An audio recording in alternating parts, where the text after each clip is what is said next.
Ya, kita lihat sosiokultural bagian 1. Ini ada yang baru masuk. Kita akan masuk ke pembahasan. Nah, pada bagian 1 di sini saya katakan tadi, soal jenis ini adalah praktek masuk C3 terkait toleransi dan sifat peduli. Kita lihat pada batang soalnya, apakah ini ada yang terkait. Nah, ada yang masuk lagi.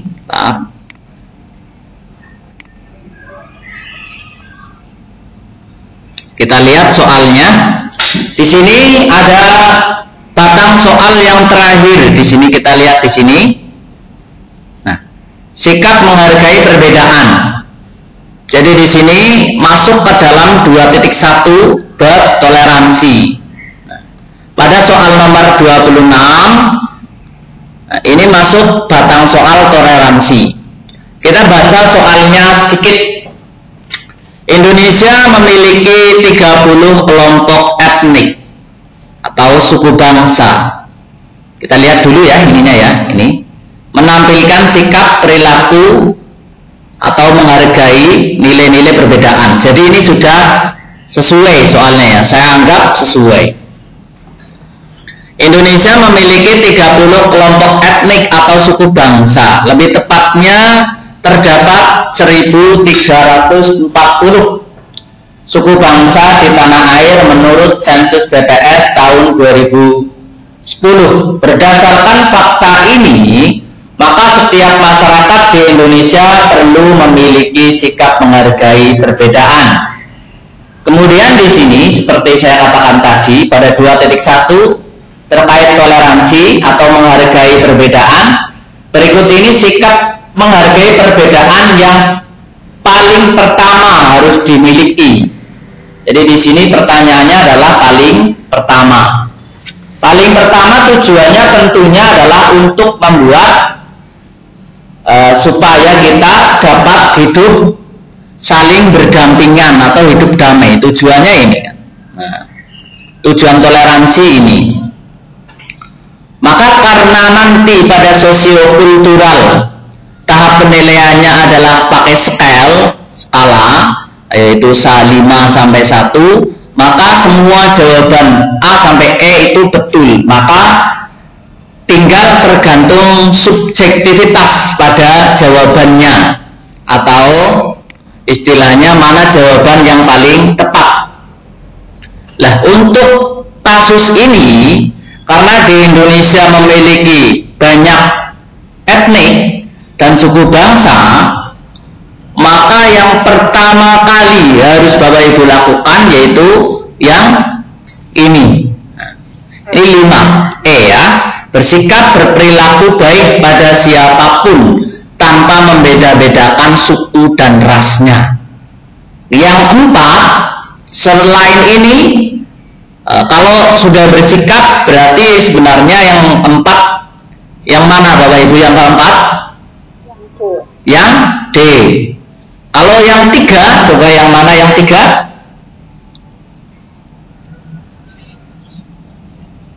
Yang mendapat posisi 3?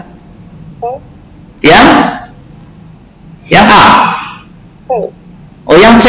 Oh, yang C. Ya, yang C. Nah, yang mana? Nah, ini tinggal 2. Ini T3. Ini yang 1 gitu ya. Pertanyaannya, mengapa didahulukan yang E daripada yang D? Kan begitu terkadang. Mengapa selalu menghargai dan menghormati sesama manusia? Karena konteks soalnya di sini suku bangsa, Bapak Ibu. Nah, maka yang E itu lebih spesifik. Kalau hanya sekedar selalu menghargai dan menghormati, ini sesama manusia ini belum spesifik. Jadi yang kita minta dalam 2.1 adalah tindakan yang perlu diketahui, tindakan taktis spesifik. Nah, ini kata kuncinya, salah satunya spesifik. Spesifik sesuai yang diminta, gitu. Karena di sini terkait etnik, suku, budaya, bangsa, maka kita pilih yang itu alasan yang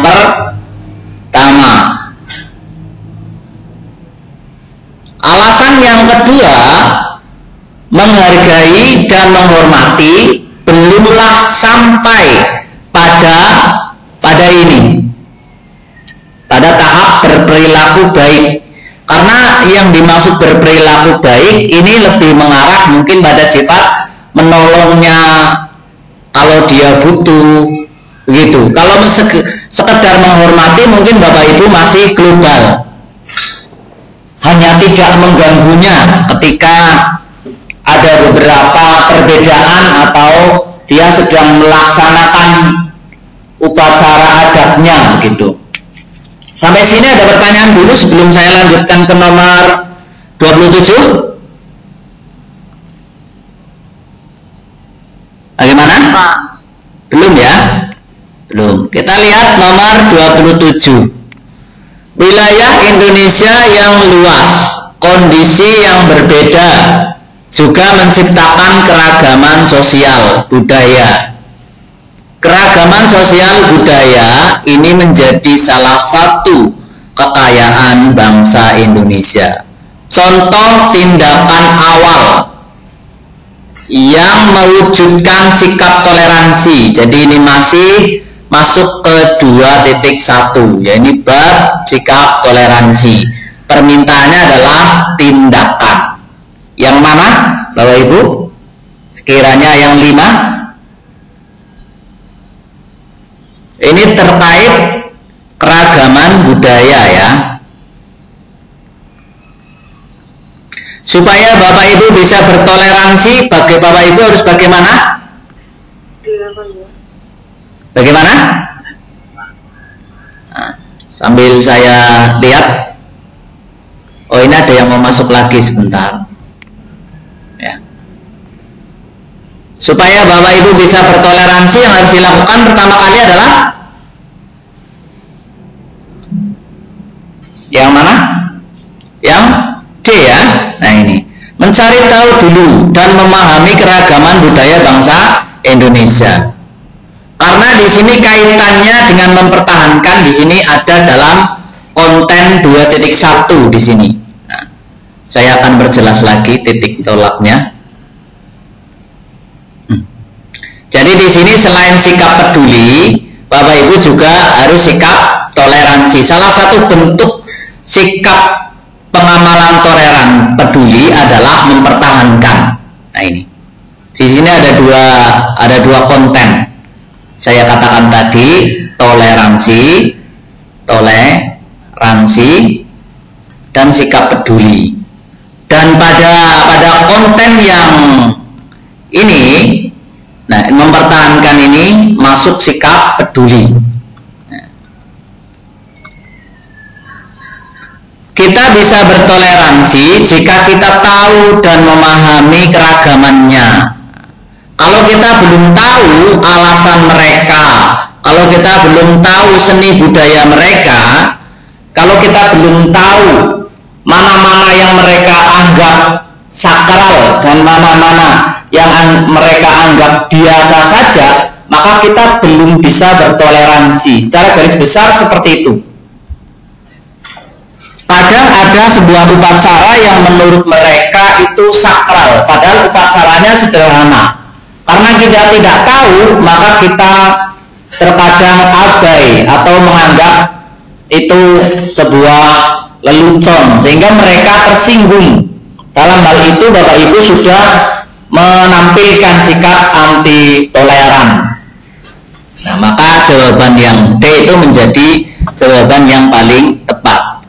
Nah, kalau Bapak Ibu sudah tahu dan paham, maka yang keempat adalah menghormati. Nah, menghormati setiap kelompok. Nah, ini menghormati. Ya, kalau ini tidak ada setelah Bapak Ibu menghormati, maka baru ini mendalami. Kenapa ini jadi 3? Karena ini ada kotaknya, saya kotak ini. Sesuai minat dan kesenangan. Padahal kita mencari tahu dan memahami keragaman budaya itu bukan sesuai minat dan kesenangan, tetapi untuk memperkaya pengetahuan kita supaya kita mampu bertoleransi. Kalau kita hanya mempelajari yang kita minat dan kita senangi saja, tentunya kita tidak akan tahu budaya-budaya lain, dan ketika kita tidak tahu terkadang kita abai, tidak mengerti. Nah, baru yang 2 dan 1 ini 2, ini 1. Melestarikan juga sikap peduli. Kita lanjutkan pada nomor 28. Kita lihat, silakan Bapak Ibu sambil baca dulu. Saya besarkan sambil saya bacakan. Seorang perlu memahami kesadaran bahwa kedudukan, fungsi, dan peran antara perempuan dan laki-laki dalam masyarakat adalah sejajar.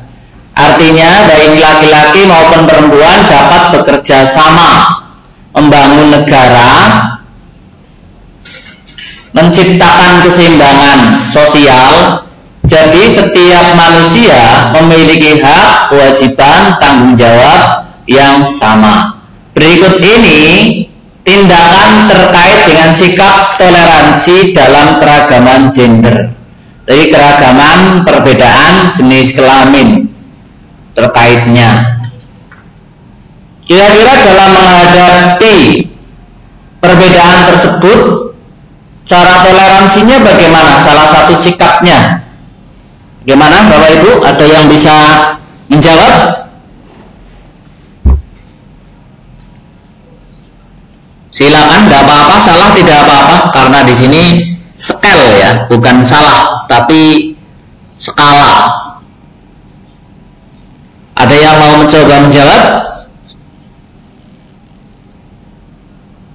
Pak. Yang mana? C ya. C ya. Ya, kita lihat yang C. Yang C 5. Lalu yang 4 yang mana? Yang 4? B ya. Yang B ya. Yang B. A. Oh, yang A. Ya, ini. Saya skor dulu nanti supaya kita bahas. Kenapa didahulukan yang C daripada yang A? Karena pada tahap ini taktis tindakan yang paling mudah. Ya, kita anggap tadi kan tindakan taktis, spesifik, taktis, spesifik, terus paling mudah dilakukan. Kalau kita memberikan hak yang setara, ini kan masih global. Tetapi kalau membangun pertemanan, ini sudah taktis, spesifik, dan mudah untuk dilakukan pertama kali. Karena kita tidak perlu berbicara, nanti hak kamu di instansi ini apa ya? Yang perempuan misalnya, ditanya yang laki-laki. Kemudian yang laki-laki ditanya yang perempuan. Hak pria dalam instansi ini apa ya? Nanti kan butuh penjabaran yang begitu lebar. Karena di situ nanti akan membuka ADART atau anggaran dasar dan anggaran rumah tangga terkait dengan perbedaan gender dan tugasnya. Nah, kalau yang A itu masih butuh penjabaran. Tapi kalau yang C ini sudah langsung taktis tindakan yang mudah dilakukan. Membangun hubungan pertemanan yang baik tanpa membedakan laki-laki dan perempuan. Baru yang keempat. Lah, adapun kenapa ini nomor 3, saling tolong menolong kan bisa dilakukan dengan taktis yang tepat sama dengan yang C. Nah, itu kan ada alasan seperti itu. Betul, tolong menolong bisa dilakukan dengan tindakan yang tepat. Cuman untuk menolong kita itu masih butuh satu hal, yaitu kemampuan. Kita bisa menolong jika kita punya kemampuan. Jadi ada persyaratan kemampuan di sini. Nah, persyaratan kemampuan. Adapun pada yang C, kalau ini kan semua orang dapat melakukan lah, begitu maksudnya. Tanpa syarat ya. Iya, tanpa syarat. Jadi istilahnya begitu, alasan-alasan tindakannya. Adapun yang ini nomor 2, kenapa? Karena ini baru bisa dilakukan setelah nomor yang ini diketahui. Setelah kita memberikan hak, nah baru kita bisa tahu seperti itu. Bisa dipahami ya? Ya. Kita akan lanjut ke nomor 29. Semoga ini mudah. Kita lanjut ke nomor 29. Dalam Undang-Undang Dasar Republik Indonesia tahun 1945 telah diatur bahwa negara menjamin kemerdekaan tiap-tiap penduduk untuk memeluk agamanya masing-masing, beribadat menurut agamanya dan kepercayaannya itu. Artinya setiap warga negara berhak memeluk agama yang ia yakini. Ini diabaikan saja, ini salah ketik. Contoh tindakan paling krusial itu penting, mendesak, terkait situasi saat ini. Situasi saat ini terkait tentang agama ya. Nah, situasinya tentang kerukunan antar beragama bagaimana? Apakah ini tulisannya kurang jelas, saya hapus dulu. Situasi saat ini terkait dengan kerukunan beragama. Sekarang kan terkait kerukunan beragama situasinya agak panas atau hangat lah ya, agak hangat. Nah, untuk mendinginkan suasana hangat ini, sikap toleransi yang Bapak Ibu bisa lakukan atau yang panjenengan semua bisa lakukan itu yang mana coba? Bisa dibaca dulu sambil mencoba-coba, tidak masalah. Silakan dicoba Bapak Ibu. Yang mana? Yang C, Pak. Yang B. Pak. Saya B. Oh B, oh ya, kita lihat yang B ya. Ada yang C? Ya. Yang B ya. Ya, yang B kebetulan 5. Terus yang 4 yang mana?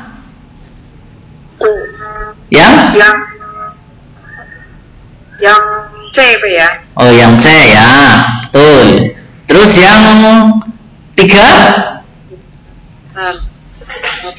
Yang E, memberi kesempatan. Oh iya, memberi kesempatan. Nah, menghormati yang ini A berarti 3 ya. Ya. Nah, ini 2. Nah, kita akan jelaskan mengapa tindakan B itu 5, tindakan C itu 4. Karena pada saat ini orang menghina itu lebih mudah. Adapun memaksa itu kan tindakan fisik. Biasanya fisik. Jadi ini harus terkait dengan orangnya. Kalau menghina kan bisa tindakan lisan, bisa lewat medsos. Kalau memaksa lewat medsos bisa apa tidak ya Bapak Ibu ya? Susah. Susah ya? Susah. Itu alasannya. Kenapa didahulukan yang buruk-buruk daripada yang baik? Lah itu kan ditanyakan. Ini yang 3, 1, 2 kan itu baik. Kenapa didahulukan yang buruk-buruk dahulu yang baik? Karena mengantisipasi masalah lebih didahulukan daripada berbuat kebaikan. Jadi alasannya itu karena mencegah masalah, saya tulis mencegah masalah lebih didahulukan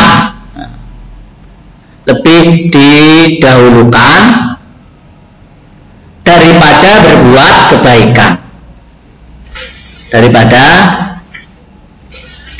kebaikan. Kalau ini kata guru agama itu konteks fikihnya seperti itu. Mencegah masalah lebih didahulukan daripada berbuat kebaikan. Mudorotnya ya Pak? Iya, mencegah mudorotnya lebih kita dahulukan daripada berbuat kebaikan. Sampai sini ada pertanyaan dulu sebelum kita lanjutkan? Bagaimana? Atau kita lanjutkan lagi? Lanjut. Ya, lanjut. Nomor 30.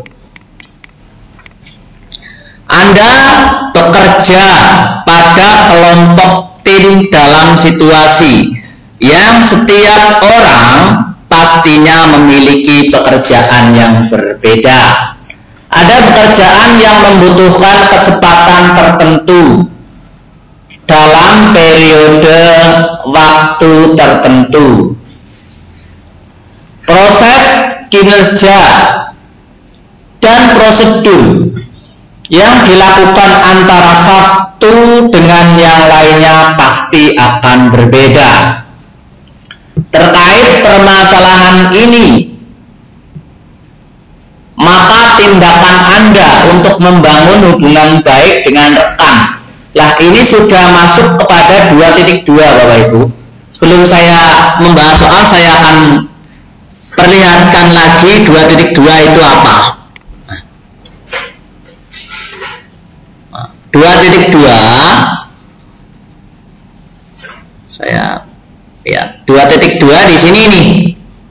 Nah, 2.2 saya perbesar supaya bisa dibaca. Nah, jadi konten 2.2 ini membangun hubungan baik. Kontennya seperti saya katakan tadi, relationship, membangun hubungan baik antara individu dan organisasinya, dengan mitra kerja atau rekan, atau pemangku kepentingan. Jadi ada 3 percabangan di sini. Dengan instansi. Jadi nanti Bapak Ibu soal-soal seperti ini dicek soalnya yang ada di rumah yang sudah dikumpulkan itu, apakah yang membangun hubungan baik ini terkait ini atau tidak. Instansi, rekan, yang satu lagi pemangku kepentingan. Nah, ini yang kadang belum jelas, itu pemangku kepentingan itu siapa. Nah, itu. Ya, ketik dong. Iya, ya, pemangku kepentingan siapa Bapak Ibu? Dalam kasus guru, pemangku kepentingannya siapa? Oh. Halo? Siapa? Siapa? Kurang jelas Bapak Ibu? Pemangku kepentingan adalah orang yang berkepentingan dengan adanya sekolah itu. Siapa yang berkepentingan dengan adanya sekolah?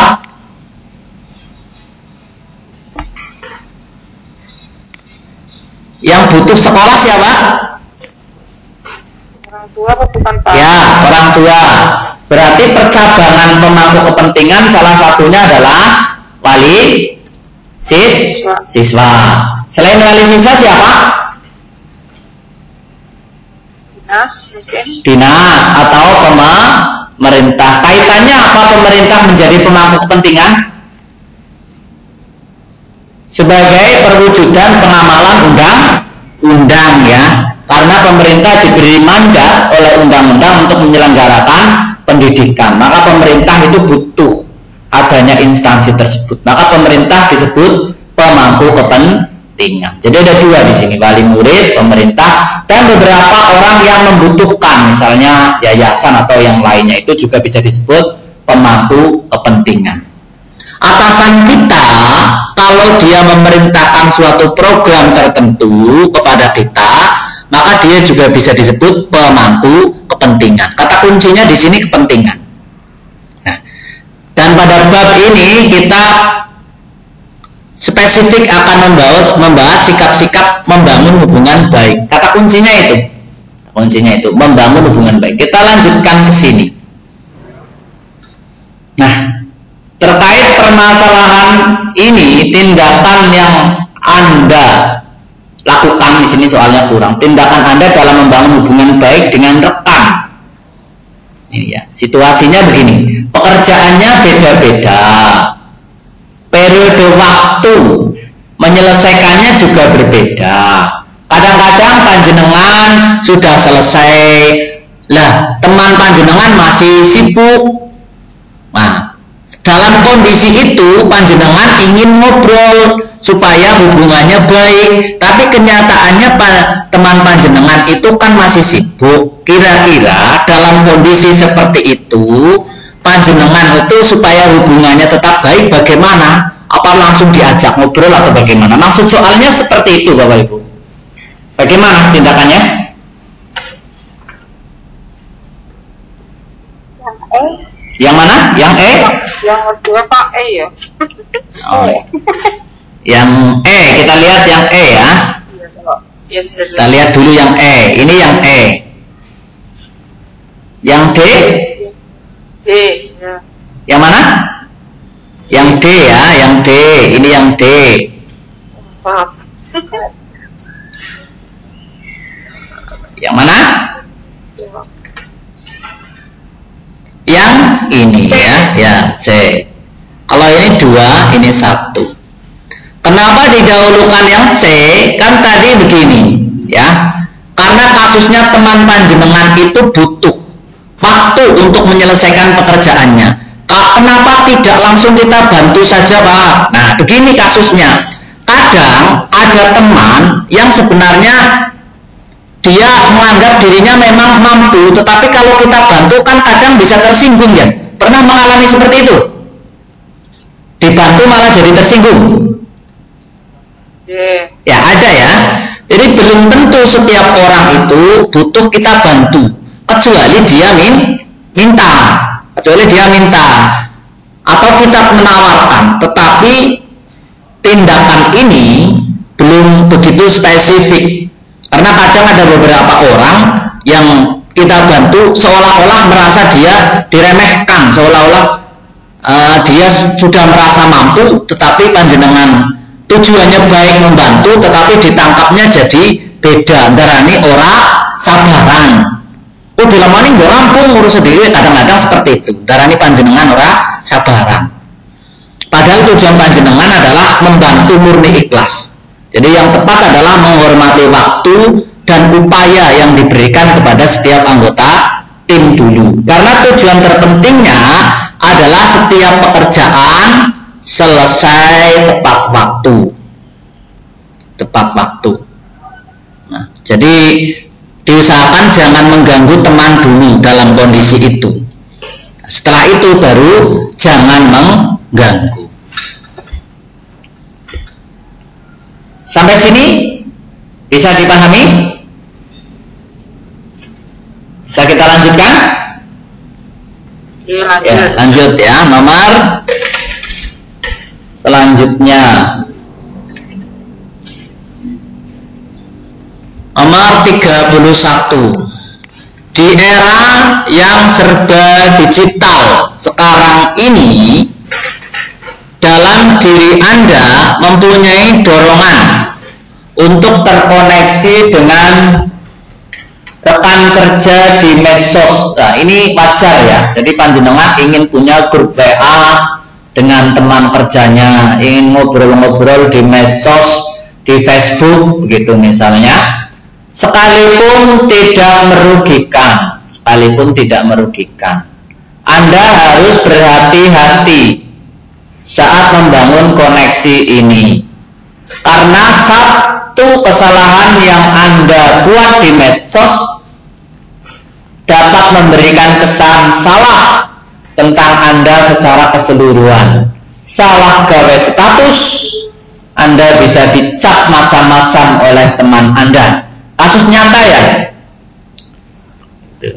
Dalam rangka mengaplikasikan tindakan tersebut, langkah yang Anda ambil agar hubungan Anda dengan rekan Anda serta instansi Anda berjalan baik itu bagaimana terkait dengan si medsos ini. Oh, yang mana yang 5? Ini kaitannya masih membangun hubungan baik. 2.2. Yang mana? Yang B? Oh, yang C ya. Kita coba yang C. Oh, yang A ya. Oh, sudah C sudah di. Ini A. Ini tadi ada yang B. Nah, nanti kita akan jelaskan alasannya. C. Ya. Ini yang C. Jadi sebelum kita bermedsos ria, maka kita harus mengetahui jelas batasan yang dimiliki perusahaan terhadap penggunaan medsos. Karena ada perusahaan-perusahaan tertentu, ini kaitannya dengan instansi juga ya, atau pemangku kepentingan. Ada perusahaan yang sifatnya itu pekerjaannya itu sifatnya itu rahasia, tidak boleh diposting. Maka panjenengan tidak boleh posting di situ. Nah, ada perusahaan-perusahaan tertentu atau sekolah-sekolah tertentu, misalnya acara-acara tertentu di sekolah yang situasinya dalam kondisi PPKM darurat seperti ini, boleh diposting apa tidak kegiatannya Bapak Ibu? Tidak ya, karena tidak, maka kita harus tahu batasannya dulu. Nah, setelah itu baru ini, ya, baru menghindari posting kegiatan di instansi. Kita ketahui batasannya. Kalau tidak ada batasannya ya kita boleh memposting gitu maksudnya. Didahulukan nomor 5 karena nomor 4 adalah percabangan dari nomor 5. Itu percabangan. Adapun nomor 3 ini juga kita bisa berinteraksi di medsos kalau perusahaan kita telah mengizinkan. Kalau tidak diizinkan ya kita tidak bermedsos ria gitu maksudnya. Nah, kalau ini kita seleksi teman, ini lebih ke arah pencegahan malah ya. Ini beda lagi. Yang 2 dan 1 ini jarang yang memilih, walaupun kadang ada yang terjebak. Ini sudah masuk sebenarnya kepada sedikit kata diskriminasi atau membedakan atau sikap anti toleran. Sebenarnya 1 dan 2 itu masuk sikap anti toleran, hanya memilih teman yang mau satu grup di medsos, nah, diajak mau, atau hanya yang memiliki kesamaan ide. Itu sebenarnya sudah masuk ke diskriminasi sosial. Nomor 32. Suatu waktu instansi Anda membuat sebuah kebijakan yang harus segera diketahui oleh seluruh karyawan. Namun seringkali terjadi kesalahpahaman dalam memahami pesan komunikasi. Sehingga tujuan bersama dalam organisasi tersebut atau instansi tidak tercapai. Salah paham terhadap pesan maksudnya ini. Tindakan yang tepat untuk mengatasi permasalahan tersebut. Nah, ini terkait dengan membangun hubungan baik ya, masih 2.2. Jadi ada pesan ketika disampaikan menyebabkan ada yang salah paham. Nah, untuk mengatasi ini, tindakan yang paling tepat yang mana? Coba Bapak Ibu.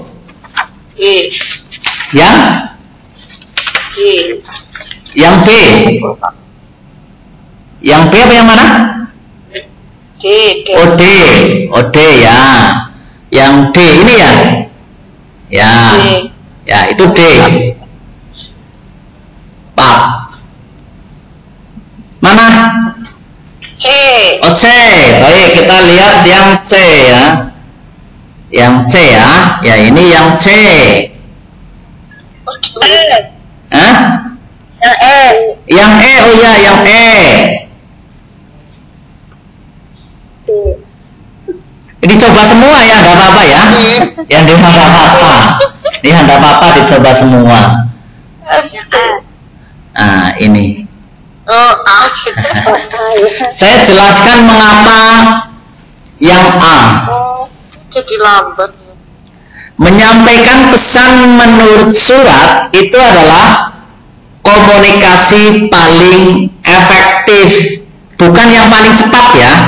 Saya katakan efektif karena apa? Karena di sana dalam menyusun surat kan bahasanya itu harus runtut dan bisa dibuktikan secara hukum. Nah, ini yang paling penting. Ada bukti hukum di sini. Tapi kalau panjenengan langsung mengumpulkan secara lisan, kira-kira kalau maju ke depan hukum, jere sapa, jere kae dengan bukti surat kuat mana Bapak Ibu? Surat. Kuat surat ya. Itu alasan pertama. Alasan kedua, mengumpulkan langsung itu tidaklah mudah, apalagi dalam kondisi seperti sekarang. Jadi menyampaikan pesan melalui surat itu lebih efektif, bukan lebih cepat, lebih efektif, karena orang bisa membaca tulisannya. Adapun kalau bingung dia masih bisa mengklarifikasinya itu.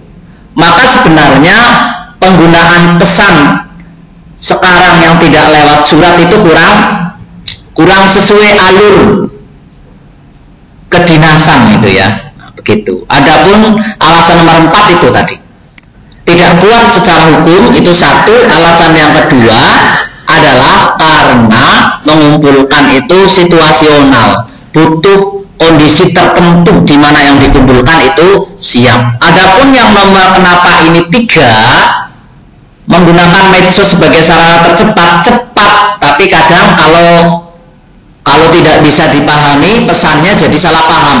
Itu sekarang kan banyak seperti itu.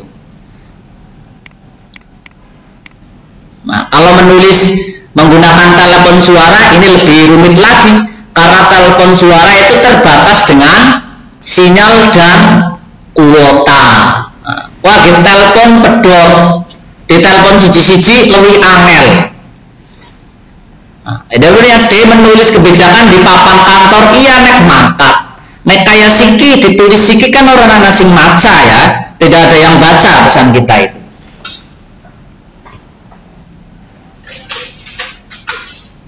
Ada pertanyaan dulu sebelum kita lanjutkan? Ya, yang A alasannya adalah tadi dikatakan komunikasi itu adalah harusnya memenuhi rantai komunikasi. Alasannya ini rantai komunikasi formal yang mengikuti aturan. Ini alasan pokoknya. Aturan ya, ini aturan. Alasan pokoknya. Kita masuk pada nomor 33.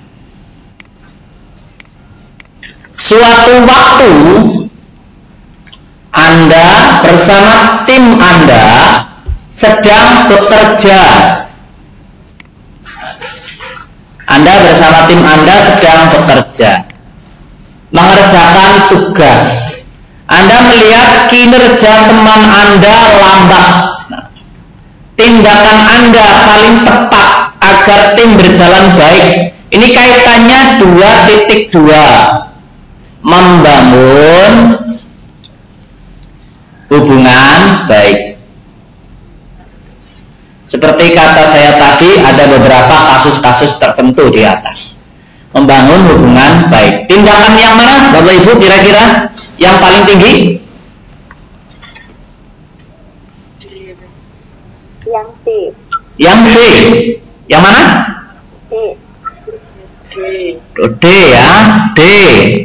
Yang mana Pak tadi? Oh, yang B. Yang B. Oh, yang D. D3. Nimpa. C. Yang E. Oh, ada yang E. Ini E. Oh ya, C. Ini C, ini 1.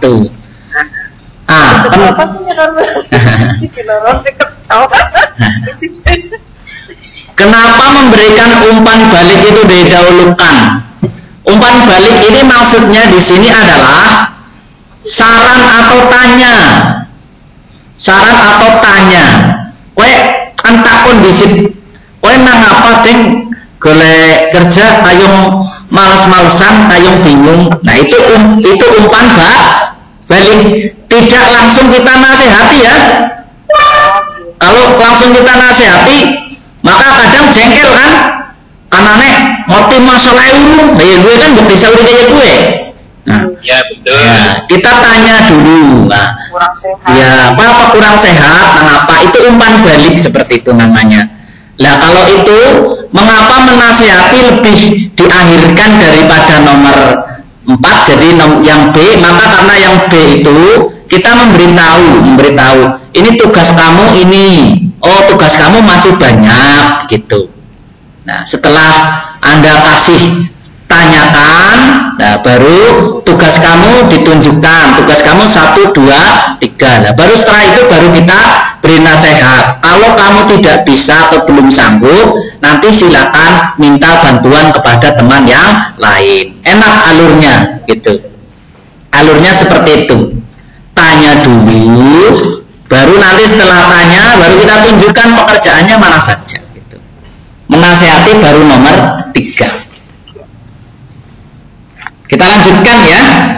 Yang 1 dan 2 ini tidak perlu dijelaskan ya. Sudah jelas lah insya Allah. Nomor 3, Anda sedang membangun lingkungan kerja yang positif.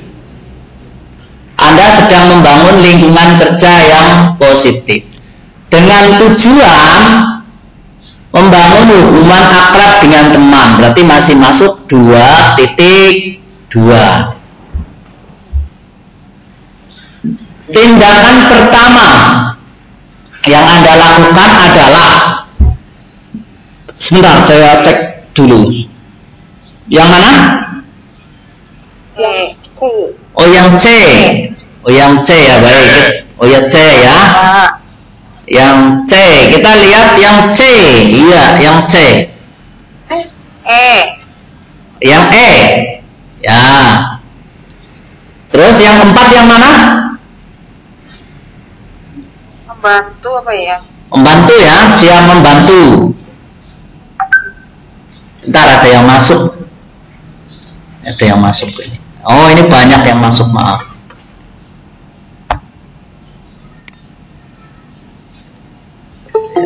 Bentar kita admit dulu.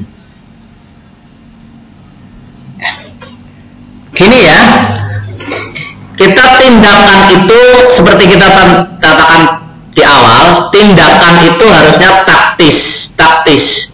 Pertama spesifik, kedua mudah. Nah, yang paling mudah dilakukan untuk membangun hubungan akrab kan pertama menyapa ya, orang datang kan nyapa. Nah, tapi kalau yang disapa meneng baik, kira-kiranya Bapak Ibu priwe? Ya diperhatikan keadaannya ya. Oh mungkin sedang sibuk, jangan baper dulu. Loh orang gelem di jawab salamku berarti lagi kesukaronyong. Ya bukan seperti itu ya. Perhatikan dulu keadaannya. Nah, kalau dia sedang sibuk, baru kita siap membantu. Alurnya seperti itu. Jadi kalau kita datang untuk membangun relationship yang baik, sebenarnya paling efektif tindakan pertama adalah menyapa. Halo, selamat pagi teman-teman semua seluruh Indonesia Raya, gitu misalnya. Terus sampai sini ada yang perlu ditanyakan? Belum ya? Baik. Kita lanjutkan pada nomor 35. Ntar ada yang masuk lagi.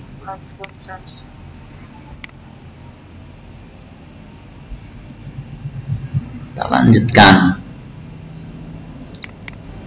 Dalam sebuah instansi sering terjadi politik organisasi. Maksudnya politik organisasi itu begini. Bapak Ibu sering ngegrup. Wah, nyong cocoknya karo grup sing seneng. Iya, pas nyong cocoknya ngegrup karo sing seneng anu sepatu. Itu ngegrup itu namanya politik organisasi. Seperti memihak salah satu orang atau kelompok tertentu.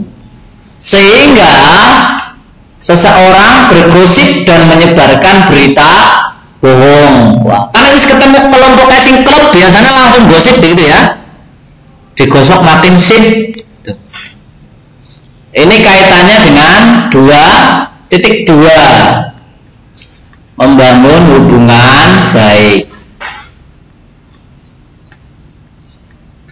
Nah, supaya hubungannya baik ini terkait kasus ini sebenarnya bagaimana?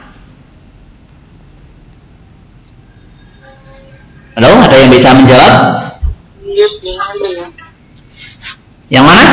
Coba dicoba. D apa? Oh, yang D. Oh, baik, yang D. Yang D apa yang C? D. Yang C. Yang D. C, Mbak. Oh, C. Bentar. Ini ada yang masuk.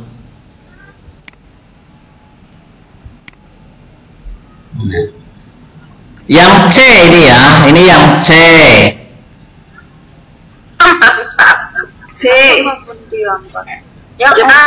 Oh, yang A. Kita lihat yang A. Yang A itu 4. Terus? B. Oh, yang B.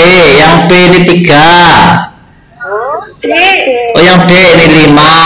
Ya. Nah, ini baru 2. Kenapa didahulukan nomor 5? Nah, karena dalam menggosip, membuat gosip, kan menyebarkan berita bohong atau hoax. Dalam menanggapi hoax, kita harus bersikap adil.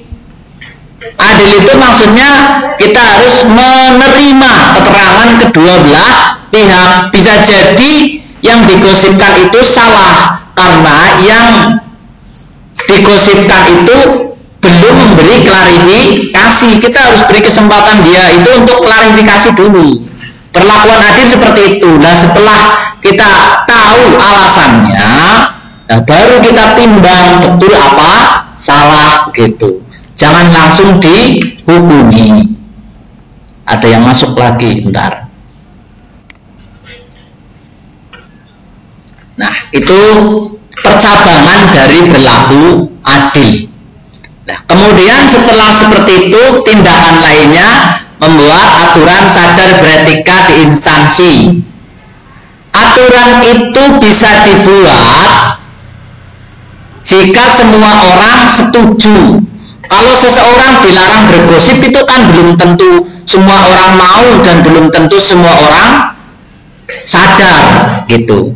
Makanya didahulukan kesadaran dulu. Berlaku adil ini kan berpangkal kepada kesadaran.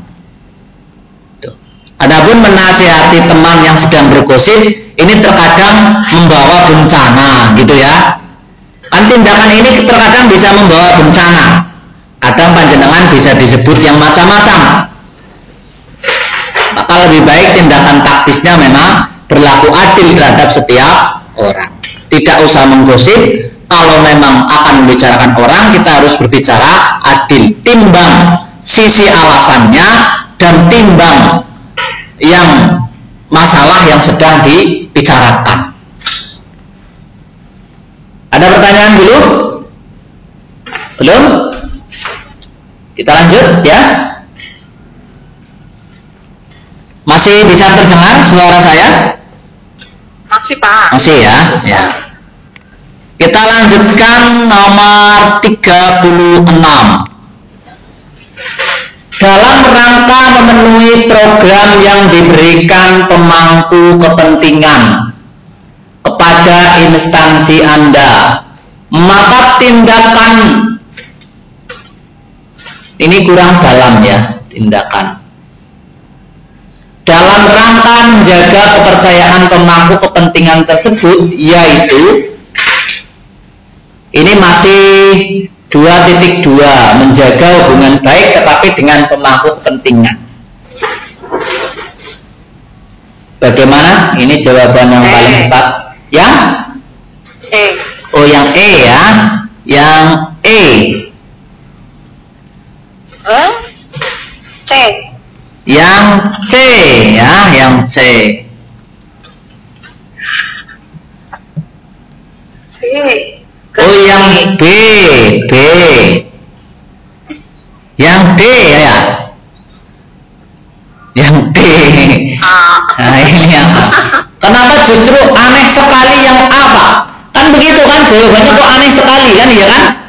Iya. Nah iya. Pertanyaan, Pak. Nah iya makanya. Nah kenapa kok aneh sekali yang A? Sekarang akan saya tunjukkan alasannya. Kenapa jawabannya harusnya jadi yang A?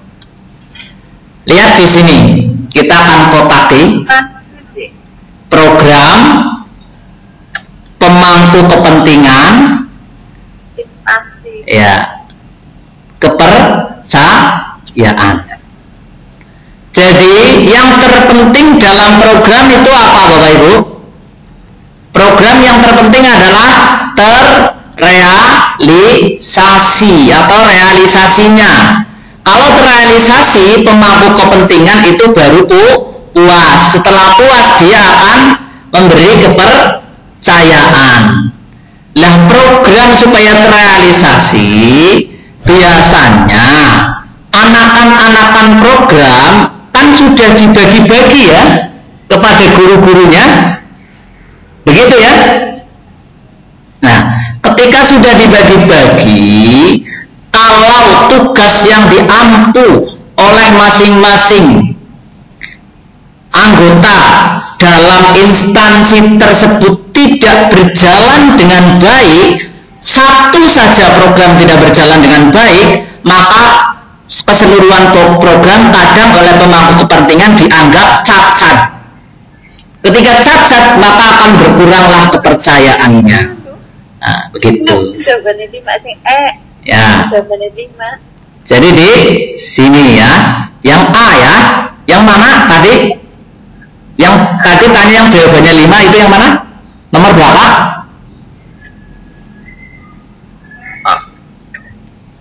Nah, jadi begini ya, tujuan peduli terhadap tugas rekan adalah membuat supaya programnya seluruhnya terrealisasi, gitu alasannya.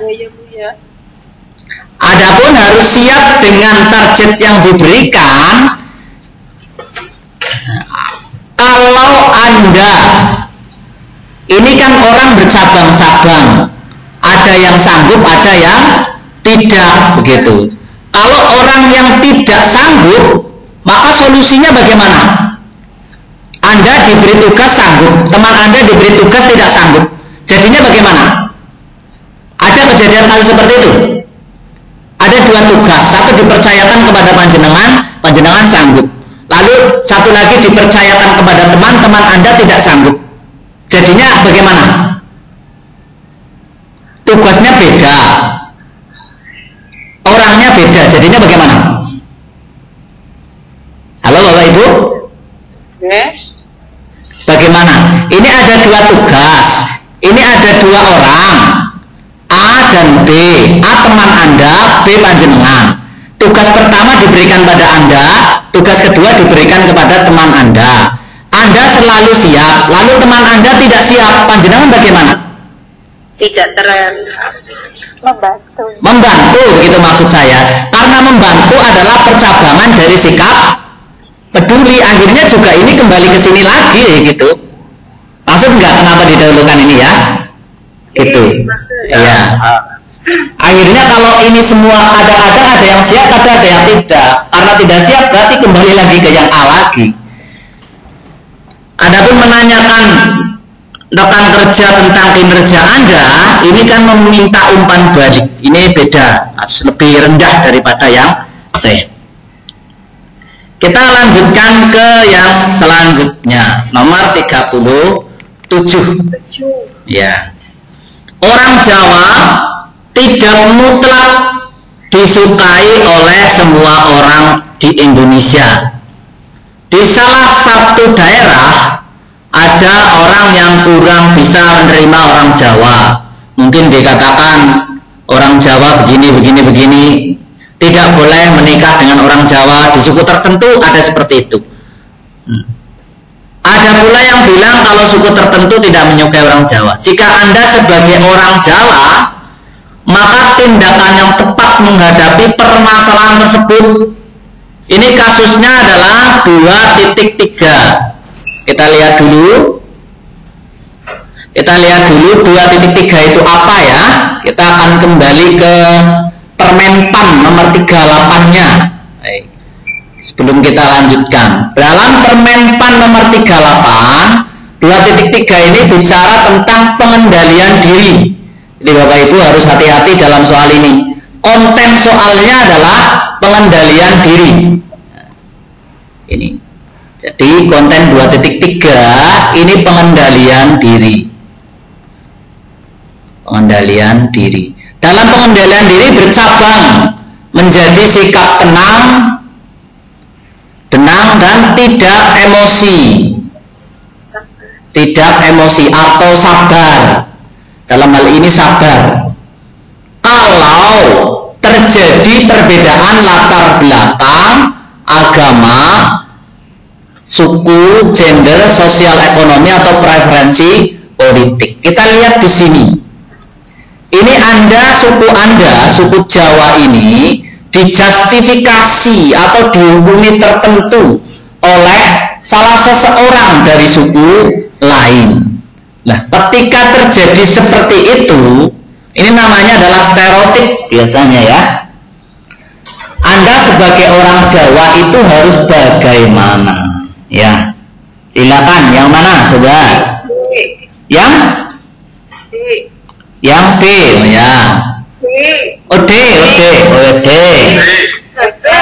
Bebek, oh ya. B, ya. Iya. Ya, ada yang D. Yang 4 yang mana? Yang 4? A. Oh yang A ya. A ini A katanya. Ulur. Oh yang E, baik, yang E. Oh yang C ini 4. Ya. Nah terus ini 3, ini 1. Kita akan lihat alasannya. Alasannya ya. Jadi dalam kasus ini kan ditanya sikap. Stereotip apa? Ya nanti saya jelaskan nanti. Kan ditanya sikap, maka jawabannya juga harus sikap dulu, ya. Maka harus tenang dulu, jangan terbawa emosi dulu. Ini alasannya pertama ini. Karena ditanyakan sikap, maka kita jawab sikapnya dulu, begitu. Kemudian kita menambah pengetahuan mengenai budaya lain, sehingga kita tahu alasan mengapa suku tersebut membenci orang Jawa, begitu. Nah kalau kita sudah tahu, mungkin kita bisa menjelaskan bahwa orang Jawa itu tidak seperti itu. Kalau tahu alasannya, supaya tahu alasannya ya menambah pengetahuan. Kalau kita tidak menambah pengetahuan ya kita tidak tahu. Kalau tidak tahu bagaimana bisa mengklarifikasi atau menjelaskan. Kemudian yang selanjutnya adalah yang C, mengurangi sikap stereotip. Stereotip itu adalah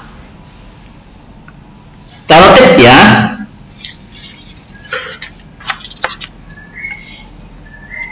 Mengecap orang berdasarkan suku, gampangnya seperti itu. Ngecap lah. Ngecap orang berdasarkan suku itu, stereotip itu seperti itu. Atau penilaian terhadap seseorang hanya berdasarkan persepsi kelompok di mana orang itu dikategorikan atau dikelompokkan. Ngecap seseorang berdasarkan suku. Ini pengertian gampangnya. Wah, kayak paling manukan Medan ya lacak. Itu misalnya kayak gue. Wah, kan Indonesia Timur berarti ya keras sifatnya. Begitu, itu stereotip namanya. Padahal kita belum kenal, wis langsung dicap. Gitu. Wah, kan orang Jawa biasanya tekannya ya mengkok telat setengah jam. Iya gue. Ini seperti itu stereotip negatif. Ngecap seseorang berdasarkan suku. Kenapa ini 4, ini 5? Ya ini karena kita untuk mengurangi stereotip itu juga harus punya pengetahuan. Itu alasannya. Stereotip itu dalam bahasa rumitnya itu penilaian terhadap seseorang hanya berdasarkan persepsi terhadap kelompok di mana kategorikan. Gampangnya ngecap berdasarkan asal usul. Ngecap berdasarkan kenal burung wis dicap itu. Cap-capane, oke kan kanal kayak ye. Oke lada kan di nganukan kanal itu. Begitu istilahnya. Kenapa ini 3? Kita komunikasinya efektif, tetapi kita tidak memiliki pengetahuan untuk menjelaskan bahwa yang mereka bicarakan tidak betul, ya jadi percuma komunikasinya. Begitu maksudnya. Alasan mengapa kita harus menambah pengetahuan dulu. Kalau Anda tidak bisa komunikasi, tidak bisa mengurangi stereotip, tidak bisa menambah pengetahuan, lah baru anggap saja semua itu tidak ada atau tidak mempermasalahkan dan tetap menambah cukup. Tetapi ini nilainya 2. Nomor 38. Sampai sini ada pertanyaan dulu? Belum ya? Baik, kita lanjutkan. Nomor 38. Salah satu konflik suku mengakibatkan 5 kematian. Lebih dari 100 warga kehilangan tempat tinggal. Ini sama 2.3. Salah satu sebab terjadi karena ada perkelahian di tambang emas antar 2 suku. Jadi ada tambang emas di perbatasan istilahnya, mereka berkelahi. Ntar ini ada yang masuk kelihatannya. Ada yang masuk tidak ya? Oh belum ada yang masuk. Antar 2 suku. Setelah ditangani aparat, ini saya kotaki. Setelah ditangani aparat, ternyata konflik tersebut belum reda. Jadi ini belum reda. Jika Anda dalam posisi sebagai salah satu pihak yang bertikai, maka tindakan yang Anda lakukan bagaimana ini? Konflik karena perbedaan latar belakang suku. Yang mana? Yang ya, yang ya. Terus mana yang keempat? C. Oh yang C. Ya ini yang C. D. Yang D. Ya, yang D. Terus ini 3, ini 2. Kenapa didahulukan yang E? Karena ini kan sedang konflik. Ketika kita sedang konflik, maka kita harus menahan emosi kita supaya tidak ikut tersulut. Nah, caranya ada yang masuk.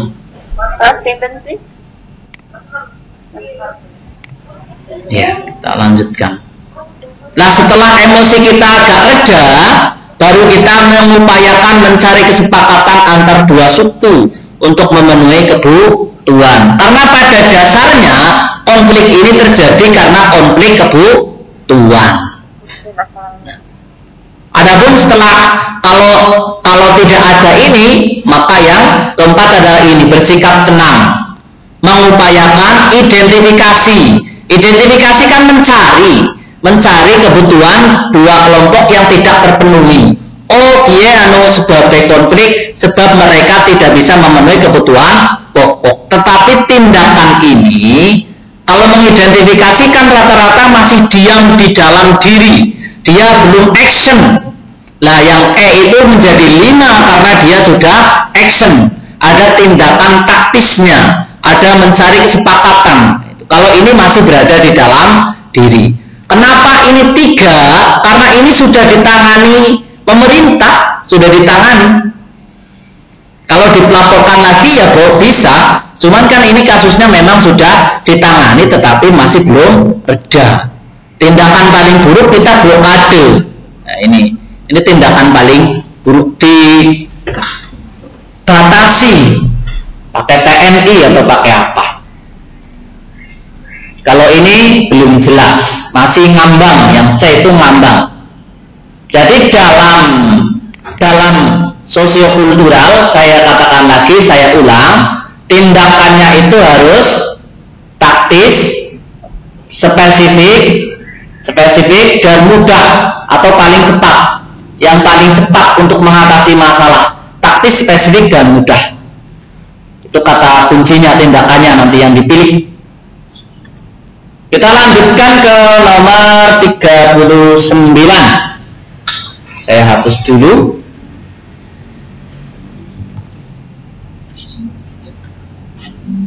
Anissa bekerja dalam sebuah instansi yang sebagian besar anggotanya adalah pria. Suatu hari Anissa ditunjuk sebagai ketua tim yang seluruh anggotanya adalah pria. Di awal pembentukan tim tersebut, Anissa mendapat cibiran dari beberapa anggotanya yang menganggap tidak mampu memimpin tim tersebut dengan baik. Nah, jika Anda berada dalam posisi Anissa, apa yang akan Anda lakukan? Oh, yang mana, Bapak Ibu? Yang E ya. Ya, yang E. Ya, E. Yang B. Yang B ya. Hah? B apa D? B. Oh, B. Bola. Oh, bola ya. Jadi kita lihat dulu, kita nomori dulu. 3, 2, 1. Kita berpulang ke sini dulu, ke permenpannya dulu. Di sini adalah kita harus bersikap tenang, mampu menahan emosi kalau ada konflik terkait gender. Terkait gender. Nah, di sini kalau pertanyaannya sikap, maka jawabannya adalah sikap. Kita lihat yang pertama. Yang kedua, biasanya orang tidak dipercaya itu karena kurangnya komunikasi, kurang ngomong, kurang bisa menjelaskan. Urung be ngomong wis ujuk-ujuk dicap. Nah, ini kan stereotip gender namanya. Stereotip gender, memandang rendah berdasarkan kelompok yang sudah dicap langsung. Maka kita tingkatkan komunikasinya. Nah, untuk mengatasinya kita tingkatkan. Kita ajak bicara timnya, itu maksudnya. Nah, baru selanjutnya yang E ini, menahan emosi ya. Kalau yang lain ini tindakannya belum mencakup sikap ya. Yang mencakup sikap ini kan hanya yang B dengan yang E. Menahan emosi atau bersikap tenang. Menahan emosi ini saya tanya, bersikap tenang dengan menahan emosi tingkatannya tinggi mana? Halo Bapak Ibu, bersikap tenang dengan menahan emosi tingkatannya tinggi mana? Tenang ya. Kalau menahan emosi wis jengkel apa belum? Menahan emosi biasanya sudah jengkel apa belum? Sudah ya. Nah, itu alasannya begitu. Nah, terus menahan emosi aslinya wis jengkel, tetapi tetap ditahan. Tahan aja jeblok gitu ya. Itu posisinya seperti itu. Kita lanjutkan pada yang nomor 40. Setiap individu akan selalu memiliki persepsi atau sudut pandang yang berbeda-beda terhadap suatu hal, sehingga perbedaan tersebut dapat menimbulkan konflik. Misalnya, dalam sebuah rapat, Anda dan rekan Anda memiliki perbedaan. Ada yang masuk kelihatan ini. Ya, kita lanjutkan. Memiliki perbedaan cara mengatasi permasalahan yang dialami instansi. Jika Anda ada yang masuk lagi. Ini yang jam berapa ini sudah masuk? Sudah hampir selesai. Ya. Ya, kita lanjutkan. Jika Anda mengalami kejadian tersebut, jadi kisahnya ini instansinya ada masalah, instansi punya masalah, solusinya bercabang antara Anda dan rekan Anda. Nah, ini terjadi perbedaan sudut pandang, berkonflik. Ini kira-kira panjenengan jawabnya yang mana ini? Kalau terjadi dalam kondisi itu?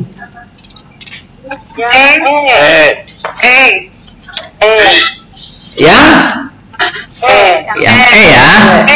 Ya, yang tetap bersikap tenang.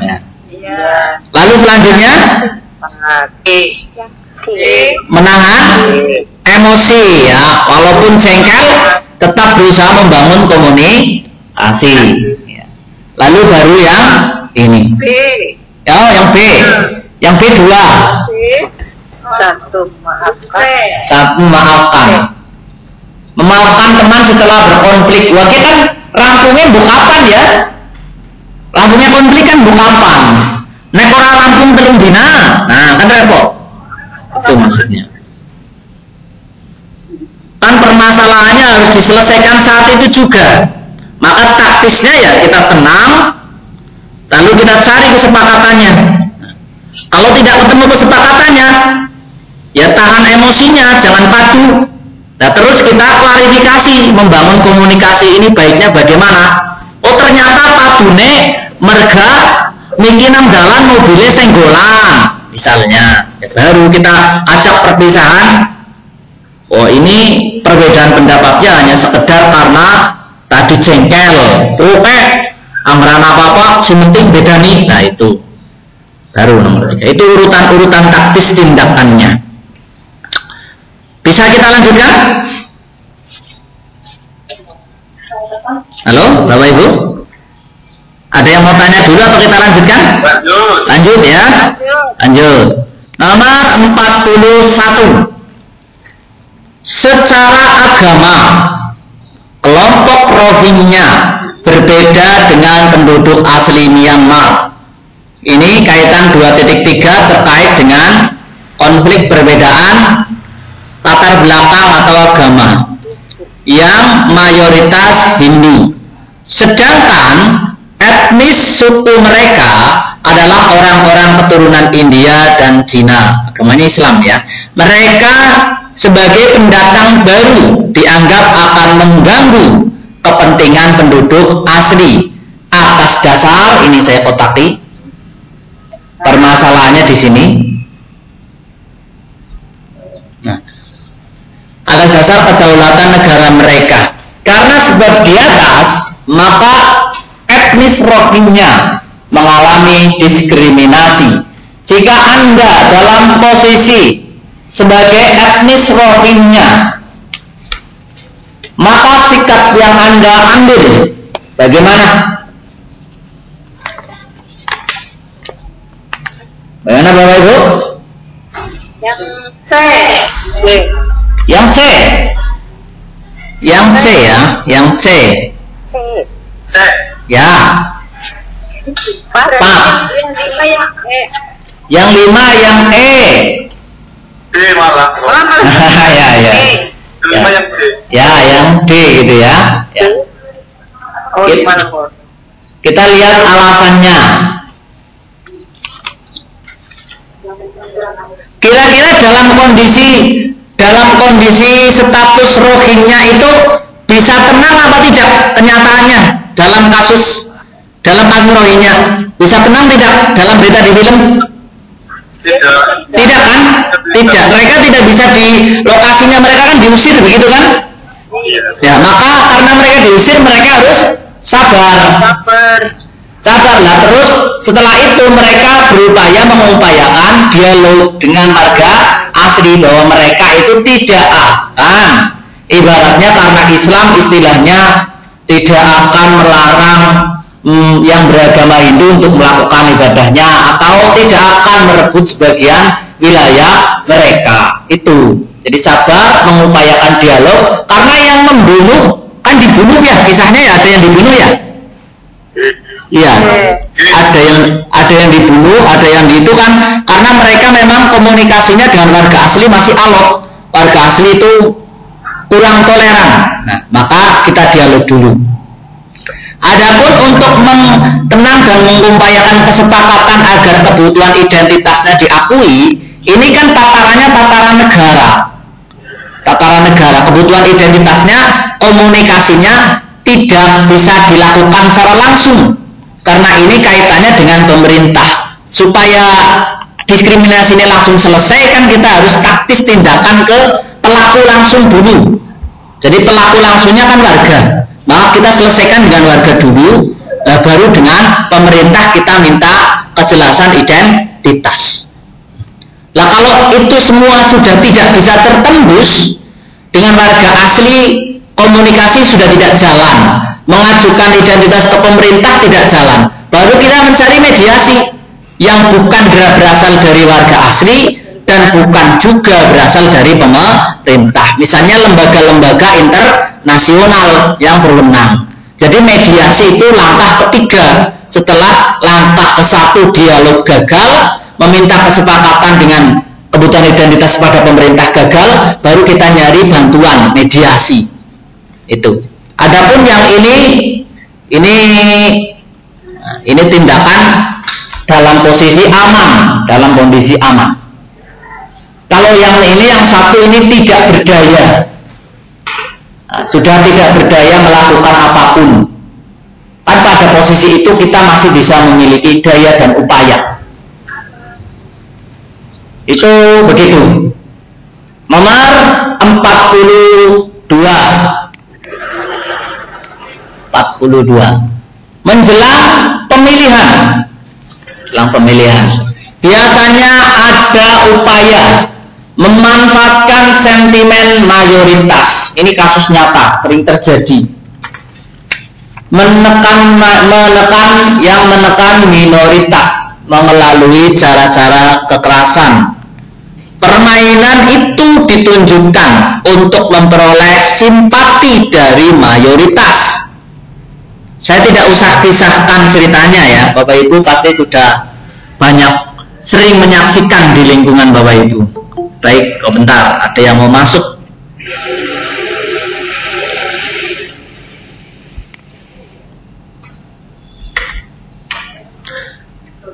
Diharapkan meningkatkan elektabilitas, jadi supaya kelompok politik tertentu seolah-olah membela mayoritas karena ini sistemnya voting. Kalau yang dibela mayoritas kan berarti nanti didukung oleh mayoritas, maka jadilah dia seorang pilihan rakyat gitu maksudnya, karena dia membela yang mayoritas.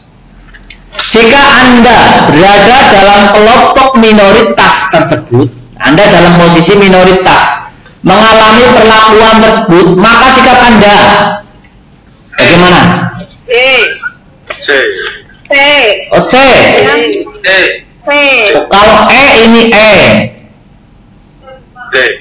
D ini D. Oh, C ini ya. Kenapa ini yang 5? Nah, gini. Malah 5. Karena Anda pertama tentu dalam hal itu Anda tidak bisa gegabah. Karena Anda kalau gegabah itu bukan geberas dan sebagainya. Nanti tanggane geberas. Gegabah itu bertindak ceroboh. Karena sekali Anda bertindak ceroboh, maka sentimen mayoritas akan semakin kencang. Maka Anda harus bersikap tenang, bertindak hati-hati. Nah, setelah itu Anda harus meningkatkan hubungan dengan semua pihak terkait. Anda harus mengklarifikasi beberapa hal yang tidak benar kepada kelompok mayoritas. Nah, ini harus melakukan klarifikasi ke kelompok mayoritas. Harus berkomunikasi kepada pemerintah. Harus berkomunikasi juga kepada yang menekan pada parpolnya bahwa Anda tidak seperti yang dikatakan oleh mayoritas. Kalau ini tidak tertembus, maka Anda melakukan mediasi, meminta pertolongan kepada pihak ketiga. Nah, itu. Adapun mengapa ini 4? Karena yang D adalah percabangan dari C. E juga percabangan dari C. Jadi dialog itu dalam rangka membangun hubungan baik. Itu. Jadi percabangan. Istilahnya yang C itu lebih luas. Nah, ada yang perlu ditanyakan sebelum kita lanjut ke 40? Ini ada yang masuk. Bentar. Bawahnya sudah saya beri keterangan ini supaya Bapak Ibu ada yang masuk lagi. Banyak yang masuk telat-telat ya terakhir ya. Tidak apa-apa. Ini bawahnya sudah saya beri keterangan supaya tidak begitu bingung dalam kasus ini. Ini nanti bisa dibaca di teksnya. Nanti kalau sudah di print supaya tidak begitu bingung sudah saya kasih penjelasannya. Kita lanjut ke 43. Ini saya tulis NB begitu ya, penjelasan tambah. Kita lanjut ke 43. Kesepakatan komunal menolak seseorang tinggal di daerah tertentu atas dasar agama, seperti yang terjadi terhadap non-muslim di suatu tempat. Dia ditolak di tempat tersebut, di sebuah kabupaten di provinsi salah satu Indonesia, ditolak. Ini ada yang masuk lagi. Masuk lagi. Dia ditolak, tidak boleh tinggal di situ karena agamanya bukan muslim. Sikap yang tepat menurut Anda untuk menyelesaikan kasus ini bagaimana ini? Anda dalam posisi misalnya yang mana? Kelihatan ya. Saya perkecil.